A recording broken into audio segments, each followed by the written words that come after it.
Hi, நான் உங்கள் நவீன் விக்னேஸ்வர். எனக்கு மட்டும் ஏன்டா எவ்வளோ கஷ்டம்? ஏன் எனக்கு மட்டும் ஒன்று மாற்றி ஒன்று நடந்துகிட்டே இருக்கு? Why me God, why me always? என்னை சுற்றி எல்லாரும் நல்லா தான் இருக்காங்க, நான் மட்டும் ஏன் இவ்வளோ கஷ்டப்படணும் அப்படின்னு நம்மள நிறைய பேருக்கு இந்த கேள்வி இருக்கும். நம்மள நிறைய பேருக்கு இந்த ஒரு வருத்தம் இருக்கும். ஏன் இன்னைக்கு கூட இதை நம்ம யோசிச்சு இருந்திருக்கலாம், ஒரு கொஞ்ச நேரம் முன்னாடி கூட இதே மாதிரி யோசிச்சு இருந்திருக்கலாம். கரெக்டுங்களா? ஸோ உங்களோட எல்லா வருத்தங்களுக்கும், உங்களோட எல்லா கேள்விகளுக்கும், உங்களுடைய எல்லா மன அழுத்தங்களுக்கும் பதில் சொல்கிற மாதிரி ஒரு அழகான கதை இருக்குது. அண்ட் அந்த கதையை தான் இந்த வாரம் நம்ம பார்க்க போகிறோம். ஓகேங்களா? அண்ட் இந்த ஸ்டோரிக்கான கிரெடிட்ஸ் ஆப்பிள் பாக்ஸ் சபரி பிளாகுக்கே சேரும். ஸோ ஆரம்பிக்கலாங்களா? ஒரு அழகான கிராமத்தில் ஒரு ஏழை வியாபாரி இருக்கார். அண்ட் அந்த ஏழை வியாபாரிக்கு கல்யாணமாகி 2 பசங்களும் இருக்காங்க. அண்ட் அந்த வியாபாரி பார்த்தீங்க அப்படின்னா தன்னோட வீட்டிலே தின்பண்டங்களை செஞ்சு, அதாவது ஸ்நாக்ஸை செஞ்சு ஒரு சைக்கிளில் போயிட்டு ஊரெல்லாம் போய் விற்பார். அண்ட் விற்கிற காசில் மறுபடியும் மூலப்பொருள் வாங்கி மறுபடியும் அதில் தின்பண்டங்கள் செஞ்சு அதை மறுபடியும் விற்று ரொட்டேஷன்லேயே இருக்கும் அவருக்கு அந்த காசு. ஓகேங்களா? ஸோ இதுதான் அவரோட வேலை. அண்ட் அவர் நம்பி தான் அவங்களோட ஒய்ஃபு 2 குழந்தைங்களும் இருக்காங்க. அந்த இன்கம்மை நம்பி தான் அவங்களோட எவ்ரிடே ஃபுட்டு, எவ்ரிடே அவங்க சாப்பாடே அதை நம்பி தான் இருக்குது. சரியா? பட் முதல் நல்லா போயிட்டு இருந்த வியாபாரம் போக போக அந்த வியாபாரிக்கு நிறைய லாஸ் ஆக ஆரம்பிக்குது. வியாபாரம் முன்ன மாதிரி போக மாட்டேங்குது. நிறையா தின்பண்டங்கள் விற்று போக மாட்டேங்குது. நிறையா இது சேல் ஆக மாட்டேங்குது. ஸோ உங்களுக்கு அந்த தின்பண்டம் விற்கலைனாலே மறுபடியும் முதல் போடுறதுக்கு காசு இருக்காதுங்கள்ல. அந்த வர காசில் தான் இவர் மறுபடியும் முதல் போட்டு மறுபடியும் அந்த தின்பண்டங்களை செஞ்சு மறுபடியும் அடுத்த நாள் விற்கிறாரு. கொஞ்சம் தான் அவருக்கு ப்ராஃபிட் மார்ஜினே இருக்குது. பட் ஒரு நாள் தின்பண்டங்கள் விற்கலை அப்படின்னா கூட அடுத்த நாள் கொஞ்சம் கஷ்டம்தான். அதே மாதிரி ரொம்ப நாள் ஆகுது. ரொம்ப நாள் வியாபாரம் சரிஞ்சிட்டே வருது கொஞ்சம் கொஞ்சமாக. அண்ட் அவருக்கும் நிறைய மன வருத்தம், மன கஷ்டம் வருது. யோசிக்கிறாரு, சரி எனக்கு மட்டும் ஏன்டா இப்படி நடக்குது? ஏன் இப்படி காசே நம்ம கையில் நிற்க மாட்டேங்குது, ஒழுங்காக தின்பண்டங்கள் விற்க மாட்டேங்குதுன்னு சொல்லிட்டு ரொம்ப வருத்தப்படுறாரு. நம்ம எல்லாரும் மாதிரியும் அவரும் கேள்வி கேட்குறாரு. அண்ட் ஒரு நாள் இதே மாதிரி பாதி விற்றும் பாதி விற்காமல் இருக்க தின்பண்டங்களை வீட்டுக்கு கொண்டு வந்துட்டு இருக்கும்போது வழியில் 2 பேர் பேசுகிறத இவர் காதில் விழுகுது. ஏதோ ரகசியம் பேசுகிறாங்கன்னு நினச்சிட்டு இவரும் கொஞ்சம் ஆர்வமாக கேட்குறாரு. ஸோ அதில் ஒருத்தர் சொல்கிறாரு, டேய் உனக்கு தெரியுமா, நம்ம ஊரில் யார்கிட்டேயோ ஆந்தை நாணயம்னு ஒன்று இருக்கான். அதாவது அவுல் ஃபேஸ் போட்ட ஒரு நாணயம் இருக்கான். அந்த நாணயம் ரொம்ப ஸ்பெஷலாம் அப்படின்னு ஒருத்தர் சொல்கிறாரு. உடனே அது பக்கத்தில் இருக்கவர், என்னது ஆந்தை நாணயமா, அப்படி என்ன ஸ்பெஷல் அதில் அப்படின்னு சொல்லிட்டு அவர் கேட்குறாரு.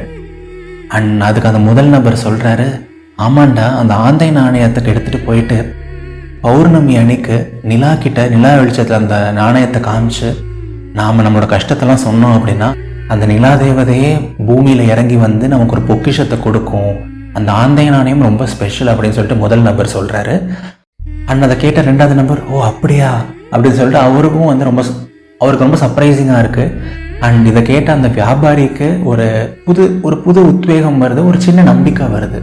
பரவாயில்லையே, இப்படி ஒரு நாணயம் இருக்குது போலையே, இது மட்டும் உண்மையாக இருந்ததுன்னா எப்படி இருக்கும், நம்மளோட எல்லா கஷ்டமும் போயிடும்ல, எப்படியாவது அந்த ஆந்தை நாணயம் நம்ம கையில் கிடைச்சா நல்லாயிருக்கும் அப்படின்னு சொல்லிட்டு யோசிக்கிறாரு. அண்ட் அது கிடைச்சதுன்னா நம்ம கண்டிப்பாக நிலா தேவதைகிட்ட பேசி அந்த பொக்கிஷத்தை வாங்கிடலாம் அப்படின்னு நினைக்கிறாரு. ஸோ அதுக்கு அடுத்த நாள்லேருந்து அவர் வியாபாரம் பண்ண போகிறப்பெல்லாம் வர ஒவ்வொரு காசும், ஒவ்வொரு நாணயத்தையும் நல்லா 2-3 டைம் பார்க்குறாரு. ஒருவேளை இது அந்த ஆந்தை நாணயமாக இருக்குமா, இது அந்த ஆந்தை நாணயமாக இருக்குமான்னு சொல்லிட்டு மாற்றி பார்க்குறாரு. பட் அவருக்கு அந்த நாணயம் கிடைக்கவே மாட்டேங்குது. பல நாட்கள், பல வாரங்கள் ஆகியும் அந்த ஆந்தை நாணயம் அந்த வியாபாரிக்கு கிடைக்கவே மாட்டேங்குது. அவர் மறுபடியும் கொஞ்சம் சோர்ந்து போயிடுறாரு, மனசளவில் கொஞ்சம் உடஞ்சி போயிடுறாரு. ஆல்ரெடி வியாபாரமும் ஒழுங்காக போகலை, ஏதோ ஒரு மேஜிக் நடக்கும்னு சொல்லிட்டு அந்த ஆந்தை நாணயத்தை நம்பிட்டு இருந்தேன், அதுவும் என் கையில் கிடைக்கல, என்னடா இது அப்படின்னு சொல்லிட்டு ஒரு நாள் வியாபாரம்லாம் முடிஞ்சு ரொம்ப சோகமாக சைக்கிளில் போயிட்டு இருக்கும்போது திடீர்னு பயங்கரமாக மழை வந்துடுது. மழைக்கு ஒதுங்கவும் அவரால் முடியல. சரிங்களா? ஸோ இன்னொரு கொஞ்சம் நேரம் அவர் அப்படியே சைக்கிளில் அப்படியே கஷ்டப்பட்டு போகிறாரு. ரோட்டில் ஏதோ ஒரு இடத்துல சேரும் சகதியமாக இருக்குது, பள்ளம் இருக்குது போல். மழையில் அது அவருக்கு தெரியல. ஸோ அந்த பள்ளத்தில் அவர் விழுந்துடுறாரு. விழுந்ததில் அவருக்கு நல்ல காயம் பட்டுருது. மீதம் அந்த தின்பண்டங்கள்லாம் தண்ணியில் நனைஞ்சிருது. தின்பண்டங்கள் வச்சுருந்த ஜாடியெல்லாம் உடஞ்சிருது. அண்ட் இது மட்டும் பத்தாதுன்னு சொல்லிட்டு அவரோட மிதிவண்டியும் பழுதடைஞ்சிருது. அவரோட சைக்கிளும் டேமேஜ் ஆகிடுது. இதுக்கு மேலே என்ன நடக்க முடியும் அந்த மனுஷனுக்கு? இல்லை இதுக்கு மேலே ஒருத்தருக்கு என்ன கஷ்டம் இருக்க முடியும் சொல்லுங்கள்? எல்லாமே ஒரே நாளில் சுக்குநூறாக நொறுங்கிருச்சு அண்ட் ரொம்ப உடஞ்சி போயிடுறாரு. அந்த உடைந்து போன ஜாடிகள் மாதிரியே அவரோட மனசும் வந்து ரொம்ப உடஞ்சி போயிடுது. ஏன் கடவுளே, உனக்கெல்லாம் கண்ணே இல்லையா? ஏன் இப்படி பண்ணுற? நான் பாட்டுக்கு என் வீட்டுக்கு போயிட்டு இருந்தேன், ஆல்ரெடி வியாபாரம் ஒழுங்காக போகல, இதுக்கப்புறம் இந்த சைக்கிளை ரெடி பண்ண கூட என்கிட்ட காசு இல்லை, அதுக்கப்புறம் என்ன பண்ணுவேன், என் குழந்தைங்களாம் என்ன பண்ணுவாங்கன்னு சொல்லிட்டு ரொம்ப மனசு உடஞ்சி வீட்டுக்கு போகிறாரு. அண்ட் வீட்டுக்கு போய் பார்த்தா நிலைமையும் சரியா இல்லை. தன்னோட வீட்டுக்கார அம்மா வந்துட்டு தனக்காக தான் வெயிட் பண்ணிகிட்ருக்கா, அவருக்காக தான் வெயிட் பண்ணிகிட்ருக்காங்க. அண்ட் குழந்தைங்களும் சாப்பிடாம வெயிட் பண்ணுறாங்க. அவர் கொண்டு வர பொருட்களை வச்சு ஏதாவது சமைக்கலாம், காசு இருந்தால் அதை வாங்கி சமைக்கலாம்னு சொல்லிட்டு வெயிட் பண்ணிகிட்ருக்காங்க. அண்ட் அவர் வந்து தன்னோட ஒய்ஃப் கிட்ட நடந்தது எல்லாத்தையும் சொல்லி அழறாரு. இந்த மாதிரி நான் திரும்பி வரும்போது மலையில் மாட்டிக்கிட்டேன், கீழே விழுந்துட்டேன், எல்லா காசும் போயிடுச்சு, சைக்கிளுமே ரிப்பேர் ஆகிடுச்சுமா, எனக்கு என்ன பண்ணுறதுனே தெரியலன்னு சொல்லிட்டு ரொம்ப மனசு விட்டு அழறாரு. அண்ட் அதை கேட்டுட்டு இருந்த தன்னோட முதல் பையன் வந்துட்டு திடீர்னு தன்னோட அப்பாட்ட வந்து பேசுகிறான். அப்பா அப்பா நீங்கள் ஒன்றும் ஃபீல் பண்ணாதீங்க, இருங்க அப்படின்னு சொல்லிட்டு ஒரு நிமிஷம் வேகமாக தன்னோட ரூம்குள்ளே ஓடுறான், தன்னோட அறைக்குள்ளே ஓடுறான். ஓடி போன அந்த பையன் திரும்பி வந்து ஒரு மண்ணால் செய்யப்பட்ட ஒரு உண்டியலில் கொண்டு வரான். அப்பா எங்க பாருங்க, நீங்கள் உங்ககிட்ட காசு இல்லைன்னு நினைக்காதீங்க, இது என்னோட உண்டியலில் கொஞ்சம் நான் காசு சேர்த்து வச்சுருக்கேன், எனக்கு பொம்மை வாங்குறதுக்காக தான் நான் அதை சேர்த்து வச்சுருந்தேன், பரவாயில்லப்பா இப்போ இதை நீங்களே வச்சுக்கோங்க, இதை வச்சு உங்களால் என்ன முடியுமோ பண்ணுங்கப்பா, நீங்கள் ஃபீல் பண்ணாதீங்கப்பான்னு சொல்லிட்டு அந்த பையன் அவ்வளோ பெருந்தன்மையாக அவ்வளோ பெரிய விஷயத்த பண்ணுறான். ஆனால் அவங்க அப்பாவுக்கு ஒரு சின்ன சந்தோஷம், பரவாயில்ல இந்த டைமில் அட்லீஸ்ட் இதுவாது இருக்கே, எதுவுமே இல்லைன்னு நினச்சோம், இந்த உண்டியல் காசாவது இருக்கே, இந்த பையன் நம்மளோட பையன் நமக்கு இப்படி ஹெல்ப் பண்ணுறானே, இதை வச்சு ஒரு 2-3 நாள் ஓட்டலாம் அப்படின்னு நினச்சி அந்த உண்டியலை வாங்குறாரு. ஒரு பாதி மனசோட தான் வாங்குறாரு, ஏன்னா தன்னோட பையன்கிட்டேருந்து வாங்க அவருக்கு மனசு வரமாட்டேங்குது. பட் இப்போத்துக்கு வர வழியும் இல்லை இல்லைங்களா? ஸோ அந்த உண்டியலை வாங்கி ஒரு அரை மனசோட அந்த உண்டியலை வேகமாக உடைக்கிறாரு. உடச்சோடனே அப்படியே பயங்கரமாக சவுண்டு கேட்குது, காயின்ஸ்லாம் தெரிச்சு போகுது அந்த அறை எங்கும். அண்ட் திடீர்னு அந்த 2வது பையன் இருந்துட்டு அப்பா அப்பா ஆந்தை நாணயம், அப்பா அப்பா ஆந்தை நாணயம் அப்படின்னு சொல்லிட்டு கத்துறான். அண்ட் அந்த வியாபாரிக்கு வந்து உடனே வந்துட்டு தலையும் புரியல காலும் புரியல. என்னது ஆந்தை நாணயமா, என்னப்பா சொல்கிறேன், எங்கப்பா அப்படின்னு சொல்லிட்டு ஒரு ஆர்வத்தோட கேட்குறாரு. கடைசியில் பார்த்தா அந்த செதர்ன சில்லறையில் செதர்ன நாணயங்களில் ஒரு நாணயம் தான் அந்த ஆந்தை நாணயம். கடந்த பல மாதங்களாக அந்த வியாபாரி தேடிட்டு இருந்த அந்த ஆந்தை நாணயம் கடந்த பல மாதங்களாக தன்னோட கஷ்டத்தெல்லாம் போக வச்சிடாதா, தன்னோட பிரச்சனையெல்லாம் முடிஞ்சிடாதான்னு சொல்லிட்டு ஏங்கிட்டு இருந்த அந்த ஆந்தை நாணயம் தன்னோட வீட்லேயே தான் இருந்திருக்கு. தன்னோட வீட்டில் தன்னோட குட்டி பையன்கிட்ட அந்த உண்டியலில் தான் இருந்திருக்கு. அண்ட் அதை பார்த்த உடனே அந்த வியாபாரிக்கு அப்படி ஒரு சந்தோஷம். அதை எடுத்துகிட்டு போயிட்டு உடனே அடுத்த பௌர்ணமியில் நிலா தேவதைகிட்ட காமிச்சு பேசி அந்த பொக்கிஷத்தையும் வாங்கி தன்னோட குடும்ப கஷ்டத்தை எல்லாத்தையும் அடைச்சிட்றாரு, தன்னோட வியாபாரத்தையும் பெருக்கிடுறாரு. But the story doesn't end hereங்க. the story doesn't end here.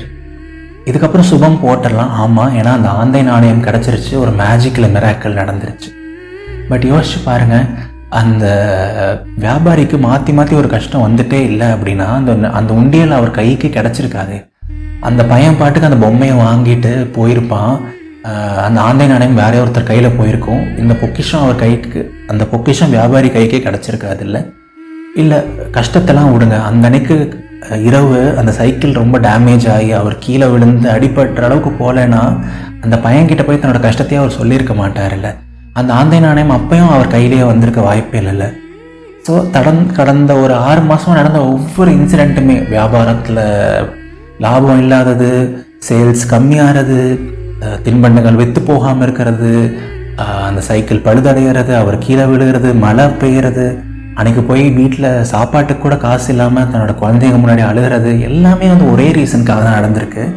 அந்த ஆந்தை நாணயம் அவர் கையில் கிடைக்கிறதுக்காக தான் நடந்திருக்கு. ஸோ உங்களுக்கான பதில் கிடைச்சிருச்சா? இட் ஹேப்பன்ஸ் ஃபார் அ ரீசனுங்க. It happens for a reason.